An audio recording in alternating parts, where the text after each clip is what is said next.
administration to stop federal funding to charities that practice employment discrimination, and he represented the Congressional Black Caucus in their legal challenge to Bush v. Gore. Ladies and gentlemen, I am proud to present Delegate Mark Levine.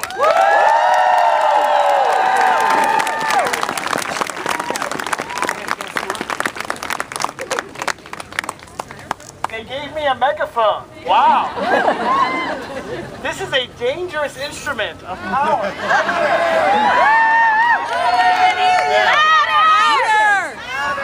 Louder! Wow, that's the first time anyone has ever asked me to speak louder in my life.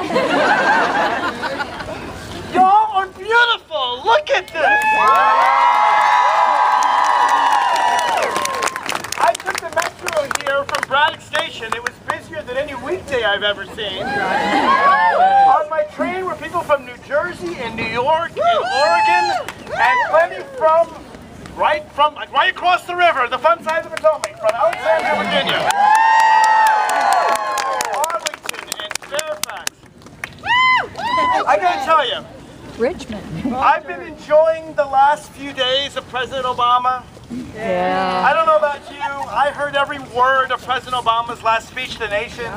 I even went on YouTube and watched Michelle Obama with the dogs run through the empty White House and go through that.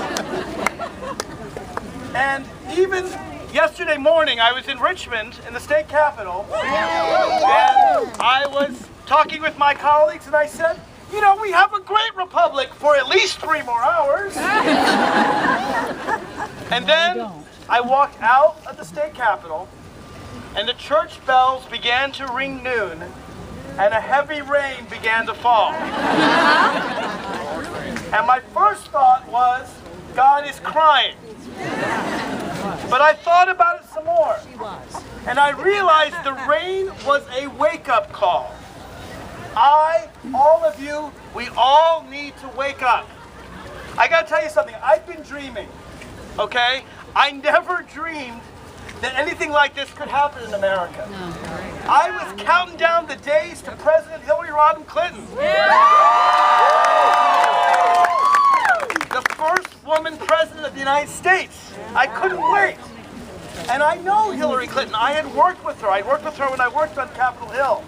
Never met a more brilliant and detailed and committed and caring person. Louder. Wow. Okay. I'm trying. I'm going back and forth, so you're only getting part of it. I will try to be even louder. I knew Hillary Clinton well. I had worked with Hillary Clinton. I was looking forward to President Hillary Rodham Clinton. And then there was this other guy. The guy that said that Mexicans were rapists and criminals and maybe a few were nice people. The guy that said that all Muslims were terrorists. The guy that was caught on tape bragging about sexually assaulting women. And I said, America's never going to elect this joker. We're not going to do that. And to some extent I was right. Because 3 million more Americans chose Hillary Clinton than Donald Trump.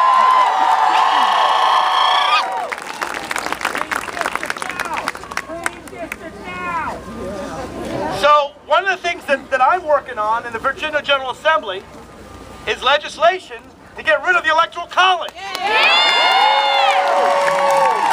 Because I believe in democracy. I believe the people should rule, and the people chose Hillary Clinton. So the rain was a wake-up call. It was a wake-up call for me. It's a wake-up call for all of us. And in the last 2 months, I've been studying the man who put this guy in power. I've been studying Vladimir Putin. Because we have to understand authoritarian regimes before we start to live in one. Amen. And one of the things they do in authoritarian regimes is the first thing they do is they start to play with notions of truth. If you've read George Orwell's 1984, you may remember the slogans of Big Brother. Freedom is slavery. War is peace. Ignorance is strength. And what they try to do is they try to manipulate us. Don't look at the fact that the Russians committed espionage to help elect Donald Trump. Don't look at that. That's fake news, they say. What's real, they say, is that Hillary Clinton is running some child sex ring in a pizza parlor basement in D.C. that doesn't exist. We must remember the difference between truth and lies if we're going to survive the next 4 years.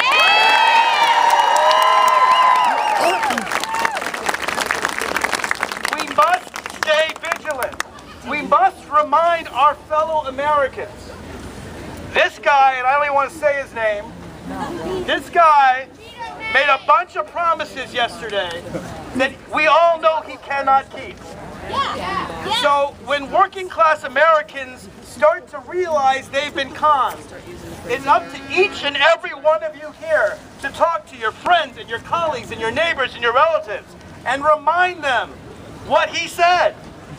He said we weren't going to lose any more jobs to foreign countries anymore, right? That's what he said. Yeah, right. Let's see if that happens.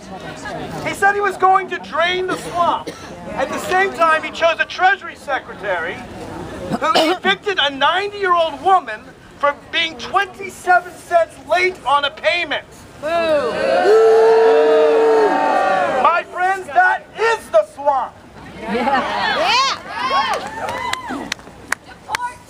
Deport Trump!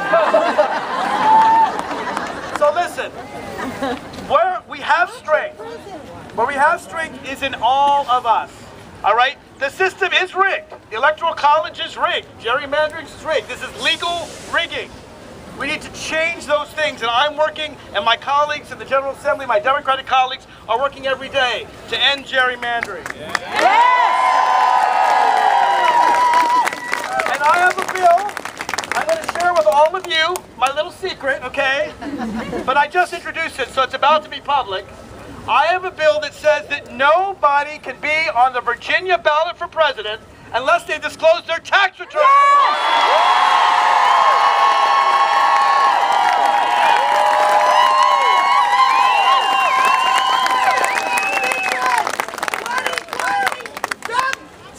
Donald Trump!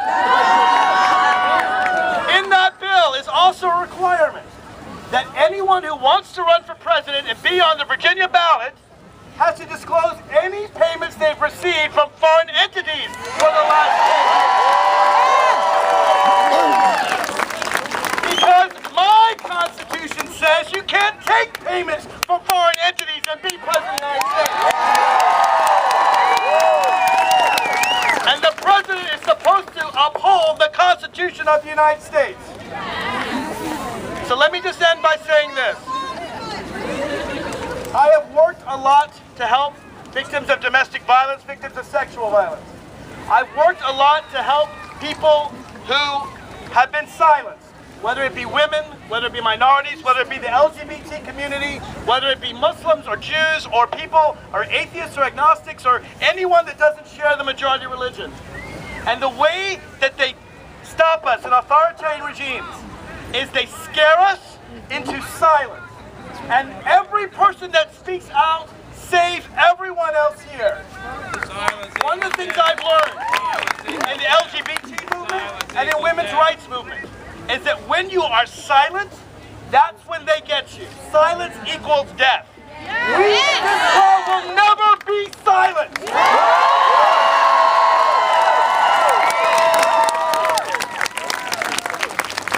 So let yesterday's rains be a wake-up call for us all. Let us all be loud, not just today, but every day for the next 4 years. And in Virginia, how many people here are from Virginia?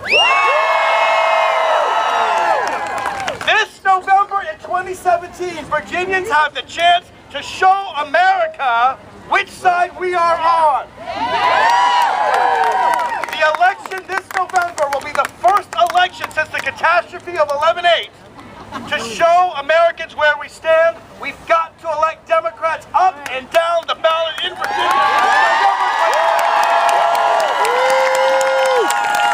If you will help me and help the Democrats in Virginia, raise your hand. All right, that's a commitment. I'm going out to each and every one of you. If you're in Alexandria, join the Alexandria Democratic Committee. If you're in Arlington, join the Arlington County Democratic Committee, the Fairfax Democratic Committee.